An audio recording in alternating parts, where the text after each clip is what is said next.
જય શ્રી હરિ। અષાઢ સુદ પૂર્ણિમાનો આ પવિત્ર દિવસ સમગ્ર ભારતવર્ષમાં ગુરુ પૂર્ણિમા તરીકે ઉજવવામાં આવે છે। આ દિવસ માત્ર એક તહેવાર નથી, પરંતુ જ્ઞાન, સંસ્કાર અને ગુરુ પ્રત્યેની અખંડ શ્રદ્ધાનો મહાપર્વ છે। સનાતન ધર્મમાં ગુરુનું સ્થાન ભગવાનથી પણ ઊંચું માનવામાં આવ્યું છે, કારણ કે ભગવાન સુધી પહોંચવાનો સાચો માર્ગ ગુરુ જ બતાવે છે।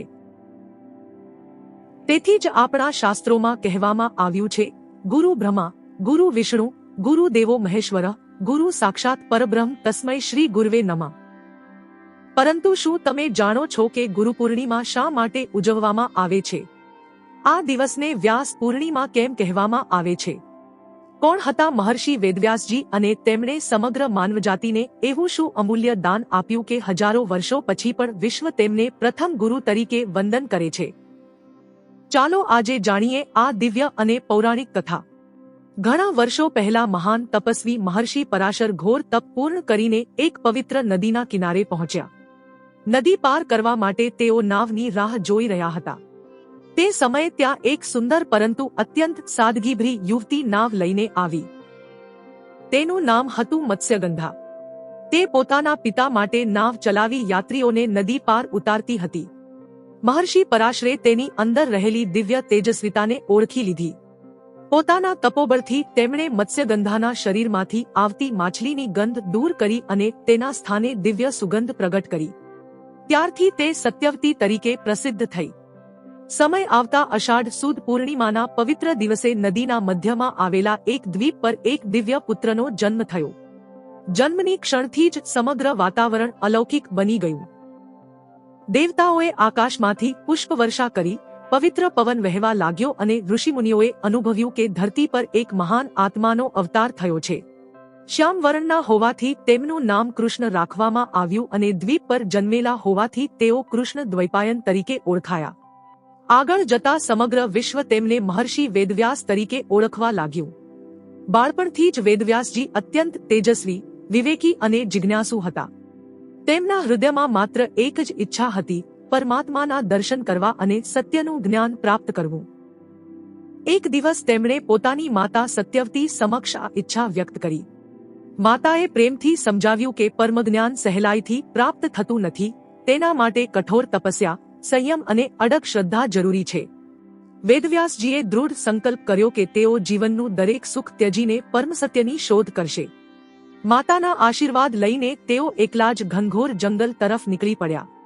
ઊંચા પર્વતો, ગાઢ વનરાજી, વહેતા ઝરણા અને હિમાલયની પવિત્ર ગુફાઓ વચ્ચે તેમણે વર્ષો સુધી અવિરત તપસ્યા કરી। ઋતુઓ બદલાતી રહી, વરસાદ, તડકો અને કડકડતી ઠંડી આવી અને ગઈ, પરંતુ તેમની સાધનામાં ક્યારેય વિક્ષેપ આવ્યો નહીં।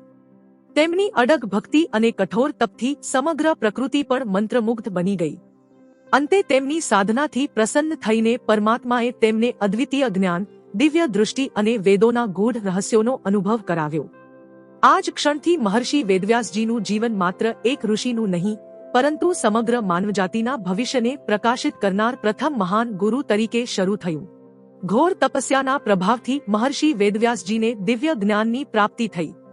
તેમણે અનુભવ્યું કે વેદોનું જ્ઞાન એટલું વિશાળ અને ગહન છે કે આવનારા યુગોમાં સામાન્ય મનુષ્ય માટે તેને સંપૂર્ણ રીતે સમજવું અત્યંત મુશ્કેલ બનશે। માનવજાતિના કલ્યાણનો વિચાર કરીને તેમણે એક અદ્ભુત કાર્ય કરવાનો સંકલ્પ કર્યો। તેમણે એક જ અખંડ વેદને 4 ભાગોમાં વિભાજિત કર્યા, જેથી દરેક મનુષ્ય પોતાની ક્ષમતા મુજબ તેનું અધ્યયન કરી શકે। આ રીતે ઋગ્વેદ, યજુર્વેદ, સામવેદ અને અથર્વવેદનું વિભાજન થયું। ઋગ્વેદમાં સ્તુતિ અને પ્રાર્થનાઓનું જ્ઞાન, યજુર્વેદમાં યજ્ઞ અને કર્મકાંડનું વિધાન, સામવેદમાં સંગીતમય મંત્રો અને અથર્વવેદમાં જીવન, આયુર્વેદ, ઉપચાર તથા લોકકલ્યાણનું જ્ઞાન સમાવાયું। વેદોને વ્યવસ્થિત સ્વરૂપ આપવાના અદ્વિતીય કાર્યને કારણે સમગ્ર વિશ્વ તેમને વેદવ્યાસ તરીકે ઓળખવા લાગ્યું। પરંતુ તેમનું કાર્ય અહીં પૂર્ણ થયું નહોતું। તેમણે વિચાર્યું કે કલિયુગમાં ઘણા લોકો માટે વેદોનું અધ્યયન કરવું સરળ નહીં રહે, તેથી તેમણે ધર્મ, કર્તવ્ય અને જીવનના સત્યને કથા સ્વરૂપે લોકો સુધી પહોંચાડવાનો સંકલ્પ કર્યો। આ દિવ્ય સંકલ્પમાંથી જન્મ થયો વિશ્વના મહાન ગ્રંથ મહાભારતનો। કહેવામાં આવે છે કે જ્યારે મહર્ષિ વેદવ્યાસજી મહાભારતની રચના કરી રહ્યા હતા ત્યારે તેમને એવો લેખક જોઈએ હતો જે તેમના વિચારો જેટલી જ ઝડપથી લખી શકે। ત્યારે ભગવાન શ્રી ગણેશ પ્રગટ થયા અને તેમણે આ મહાન કાર્ય કરવાની સંમતિ આપી. પરંતુ તેમણે એક શરત મૂકી કે તેઓ લખવાનું શરૂ કરશે પછી વચ્ચે રોકાશે નહીં. મહર્ષિ વેદવ્યાસજીએ પણ એક શરત મૂકી કે ભગવાન ગણેશ કોઈ પણ શ્લોક લખતા પહેલા તેનો સંપૂર્ણ અર્થ સમજીને જ લખશે. ત્યારબાદ આ દિવ્ય કાર્યનો પ્રારંભ થયો. મહર્ષિ વેદવ્યાસજી શ્લોકો ઉચ્ચારતા ગયા અને ભગવાન ગણેશજી પોતાના દંતથી અવિરત લખતા ગયા. આ રીતે મહાભારત જેવા મહાગ્રંથની રચના થઈ, જેમાં ધર્મ અને અધર્મ, સત્ય અને અસત્ય, કર્તવ્ય અને કર્મનું અદ્ભુત જ્ઞાન સમાયેલું છે. મહાભારત ઉપરાંત મહર્ષિ વેદવ્યાસજીએ 18 મહાપુરાણોની રચના કરી, બ્રહ્મસૂત્રનું સર્જન કર્યું અને શ્રીમદ ભાગવત મહાપુરાણ દ્વારા ભગવાન શ્રીકૃષ્ણની દિવ્ય ભક્તિ સમગ્ર વિશ્વમાં પ્રસારી. તેમના જ્ઞાનથી અસંખ્ય ઋષિઓ, મુનિઓ અને શિષ્યોને સનાતન ધર્મનો સાચો માર્ગ મળ્યો. વેદવ્યાસજીના આશ્રમમાં દૂર દૂરથી જ્ઞાનની તરસ ધરાવતા શિષ્યો આવતા. તેઓ અત્યંત વિનમ્રતા સાથે પોતાના ગુરુ પાસેથી વેદ, ઉપનિષદ, પુરાણો અને ધર્મનું શિક્ષણ પ્રાપ્ત કરતા. મહર્ષિ વેદવ્યાસજી માત્ર ગ્રંથોના રચિતા નહોતા, પરંતુ પોતાના જીવન દ્વારા પણ આદર્શ ગુરુ હતા.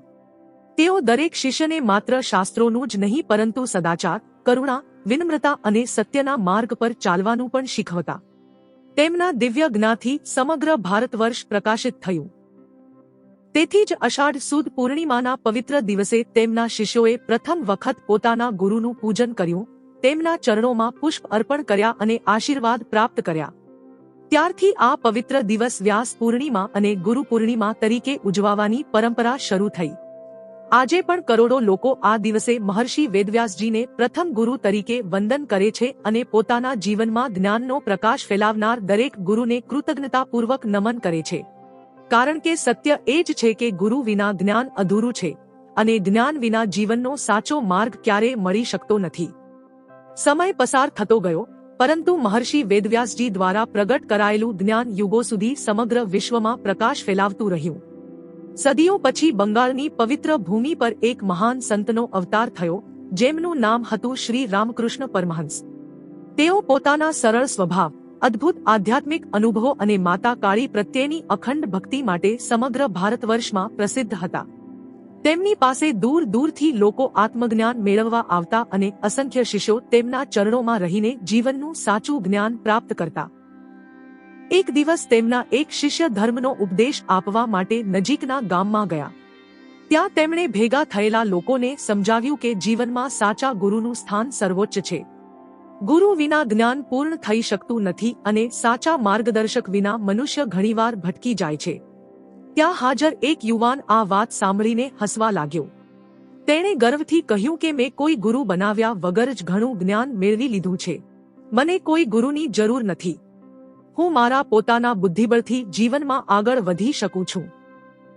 આ અહંકાર ભર્યા શબ્દો સાંભળીને શિષ્યે કોઈ વિવાદ કર્યો નહીં, પરંતુ શાંતિથી તે યુવાનને પોતાના ગુરુ શ્રી રામકૃષ્ણ પરમહંસ પાસે આવવા માટે વિનંતી કરી. બીજા દિવસે બંને શ્રી રામકૃષ્ણ પરમહંસ પાસે પહોંચ્યા. ગુરુજીએ પ્રેમભરી સ્મિત સાથે બંનેનું સ્વાગત કર્યું અને યુવાનના મનમાં રહેલો અહંકાર તરત જ સમજી ગયા. તેમણે કોઈ ઉપદેશ આપ્યો નહીં, કોઈ શાસ્ત્રનો ઉલ્લેખ કર્યો નહીં, પરંતુ ખૂબ જ સરળ પ્રશ્ન પૂછ્યો. ગુરુજીએ સામે વહેતી પવિત્ર નદી તરફ ઇશારો કરીને પૂછ્યું, બેટા, જો આ નાની લાકડાની હોડી અહીંથી કોલકાતા સુધી જાય તો તેને કેટલો સમય લાગશે? યુવાને તરત જ જવાબ આપ્યો કે ઓછામાં ઓછા 5 કે 6 કલાક તો જરૂર લાગી જશે. ત્યારબાદ ગુરુજીએ નદીમાં ઉભેલી એક મોટી આગબોટ તરફ ઇશારો કરીને ફરી પૂછ્યું, જો આ નાનકડી હોડીને આ મોટી આગબોટ સાથે બાંધી દેવામાં આવે તો હવે કેટલો સમય લાગશે? યુવાન થોડો વિચારમાં પડ્યો અને પછી બોલ્યો, હવે તો અડધા કલાકમાં જ પહોંચી જશે. શ્રી રામકૃષ્ણ પરમહંસના ચહેરા પર મધુર સ્મિત છવાઈ ગયું. તેમણે પ્રેમથી કહ્યું, બેટા, જીવન પણ આ નાની હોડી જેવું જ છે. જો મનુષ્ય એકલો જ ચાલે તો તેને સત્ય સુધી પહોંચવામાં વર્ષો લાગી શકે છે. ઘણી ભૂલો થાય, અનેક મુશ્કેલીઓ આવે અને જીવનનો મોટો ભાગ સાચો માર્ગ શોધવામાં જ પસાર થઈ જાય. પરંતુ જ્યારે આ જ જીવનને સાચા ગુરુનો સહારો મળે છે, ત્યારે પ્રગતિનો માર્ગ અત્યંત સરળ બની જાય છે. જેમ મોટી આગબોટ નાની હોડીને ઝડપથી પોતાના ગંતવ્ય સુધી પહોંચાડી દે છે, તેમ સચ્ચા ગુરુ પોતાના શિષ્યને અજ્ઞાનના અંધકારમાંથી બહાર કાઢીને જ્ઞાનના પ્રકાશ સુધી પહોંચાડે છે. ગુરુનો અનુભવ શિષ્યના વર્ષોનો સમય બચાવી દે છે અને તેને જીવનના સાચા ધ્યેય સુધી પહોંચાડે છે. આ અમૂલ્ય ઉપદેશ સાંભળતા જ તે યુવાનના હૃદયનો અહંકાર ઓગળી ગયો. તેની આંખોમાં પસ્તાવાના આંસુ આવી ગયા. તે તરત જ શ્રી રામકૃષ્ણ પરમહંસના ચરણોમાં નમન કરીને બોલ્યો, ગુરુદેવ, આજે મને સમજાયું કે સાચું જ્ઞાન માત્ર પુસ્તકોમાંથી નથી મળતું, પરંતુ જીવન જીવવાની સાચી દિશા તો ગુરુના આશીર્વાદથી જ પ્રાપ્ત થાય છે. કૃપા કરીને મને પણ તમારો શિષ્ય સ્વીકારો.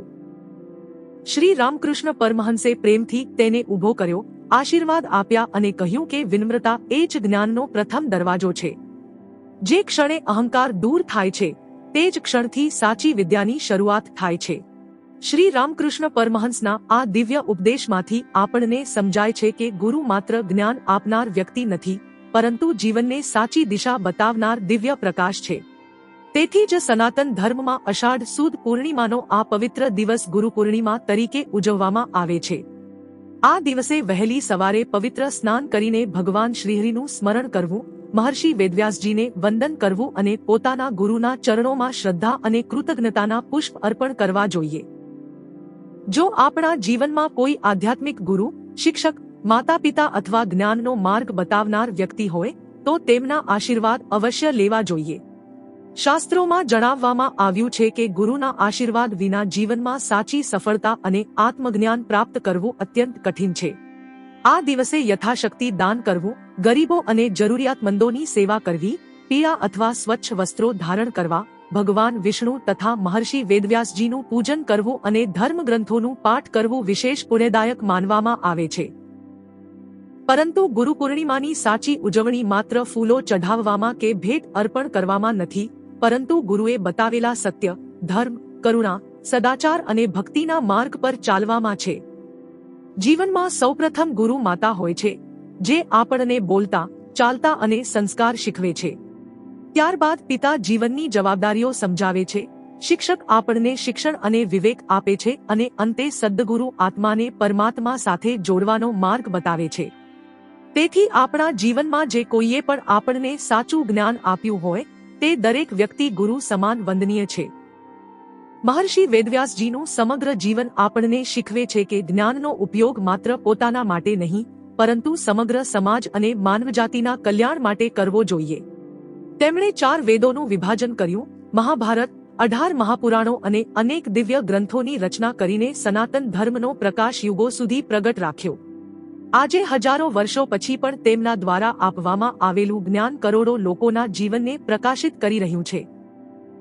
તેથી જ આ પવિત્ર દિવસને વ્યાસ પૂર્ણિમા તરીકે પણ ઓળખવામાં આવે છે અને સમગ્ર વિશ્વમાં મહર્ષિ વેદવ્યાસજીને પ્રથમ ગુરુ તરીકે વંદન કરવામાં આવે છે.